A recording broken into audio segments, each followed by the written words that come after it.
Mr. Speaker, we have no shortage of examples of the chaotic mismanagement that the NDP have inflicted on our province. Just last night, I learned of a farmer who was physically crippled by the NDP's inaction to address delays in knee surgery. Manitobans are concerned that their health care is deteriorating under the Premier and his ministers.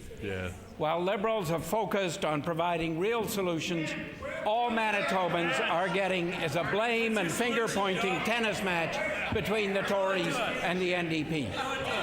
When will the Premier stop playing games, blame games, and start implementing real solutions to the problems his government has had a hand in causing in the first place? Mr. Speaker, the facts are clear, and I know the member doesn't want to address them, but the wait list for hip and knees was down 35%, Mr. Speaker. Life-saving procedures have been made more available to Manitobans more rapidly, Mr. Speaker. The journey from diagnosis and cancer care to treatment is one of the shortest in the country, Mr. Speaker. All of these things have been done within our budget. The member opposite has voted against them every single time, Mr. Speaker. When the member opposite was in the federal cabinet, transfer cuts to health care, education, and services to families were 39%. That was his solution. Cut the resources available to look after the basic needs of people, Mr. Speaker. He has no leg to stand on when he says he's defending health care when he was one of the principal architects of cutting it when he was in the federal government. Mr. Speaker, the Premier is the one who doesn't have any legs to stand on when it comes to the delivery of quality health care. In this NDP government, there's been a failure in political accountability. Indeed, many Manitobans, like those still suffering the catastrophic effects of the 2011 flood, 3 years later, are so frustrated with this government that they have taken the last resort, taking this government to court. Indeed, the government has had to concede its loss in Assiniboia Downs, but there are still many other outstanding court actions. Why is this government doing so badly that there are almost as many lawsuits against the government as the government has excuses? Mr. Speaker, in the 2011 flood, we built the emergency channel. We built the emergency channel in 3 months, a record amount of time, Mr. Speaker. We positioned equipment there this spring in case there was a need for it.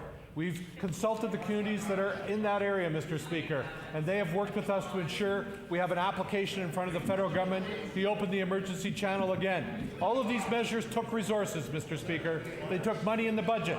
And when we put that money in the budget, the member opposite says he cares about these people, but then he votes for the Tories against the money in the budget every single time. That is the definition of hypocrisy, Mr. Speaker. Mr. Speaker, if the government did such a good job, why are there so many people having lawsuits taking this government to court?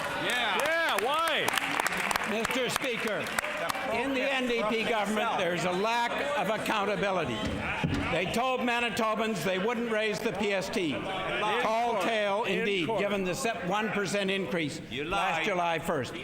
They promised universities a 3-year budget plan for post-secondary education, then cancelled it in legislation introduced this session. Contrary to the Premier's claims, the reality is we have seen our manufacturing sector stall and fall behind Saskatchewan. Shame! Mr. Speaker, the NDP have more stories and excuses than a centipede has legs. Why does the NDP not believe that Manitobans deserve accountability from their government? Mr. Speaker, I appreciate the member raising the manufacturing question again, Mr. Speaker, because once again he has misled the public.